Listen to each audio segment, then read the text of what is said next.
Hello everyone, I'm Dr. Major Sujit Shekhar Sinha, consultant urologist and kidney transplant specialist at Apollo Medics Super Specialty Hospital, Lucknow. What is benign prostate hyperplasia?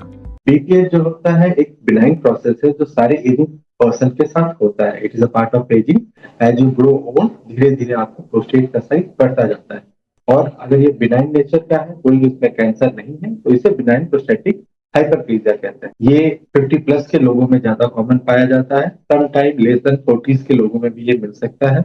और 60 plus people में most of the people are having some degree of BPH problem. What are the common symptoms associated with this disorder? इसके कारण most commonly जो symptoms होती है लोगों की, दो तरह के सिम्टम्स होते हैं. एक होता है स्टोरेज से रिलेटेड सिम्टम जिसको storage lower urinary tract symptoms कहते हैं, और एक होता है वॉइडिंग से रिलेटेड सिम्टम जिसको आपको पास करने में जो प्रॉब्लम आती है.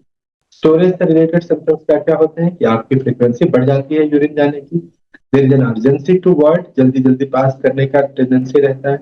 रात में आप काफी बार उठते हैं, एक से दो बार, एक बार तक उठना नॉर्मल है. अगर उससे ज्यादा बार उठते हैं तो ये नॉक्टूरिया के फीचर्स हैं. और आपको लगने पे यूरिन आप उसको कंट्रोल नहीं कर पाते हैं, इसे आप इनकॉन्टिनेंस कहते हैं. ये आपके स्टोरेज से रिलेटेड सिम्टम्स है. और वॉइडिंग से रिलेटेड सिम्टम्स क्या क्या है कि आपको स्टार्ट करने में टाइम लगता है यूरिन पास करने में. यूरिन की जो फ्लो है, यूरिन का जो धार है वो कम रहता है.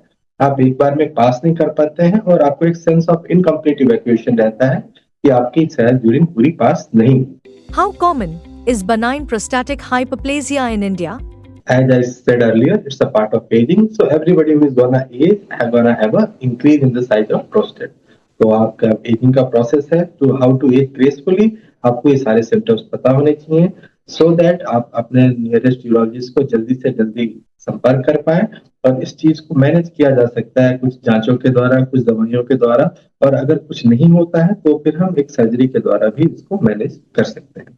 How is the quality of life affected in patients with benign prostatic hyperplasia? It's more like a symptomatic things which is going to affect your quality of life. तो इसका हमें जो स्कोरिंग भी होती है उसको हम IPSS scoring and there are few other scoring system also, जो डिफाइन करने के लिए होती है कि what is the severity of symptoms, कितना ज्यादा सिम्टम है और वो आपके डे टू डे लाइफ को कितना अफेक्ट कर रहा है. It is going to be mild या मॉडरेट या सीवियर. डिपेंडिंग अपॉन दैट हमें आपके मैनेजमेंट को डिसाइड करना है. इसमें आपको जांचों में अल्ट्रासाउंड कराया जाता है, यूरोफ्लो कराया जाता है, सीरम PSA की जांच कराई जाती है, और दवाइयों से इसका शुरू में इलाज किया जाता है. अगर उसके बाद भी अगर आपका BPH की चीज कंट्रोल नहीं होती है तो फिर अगली चीज जो होती है लेजर के द्वारा सर्जरी.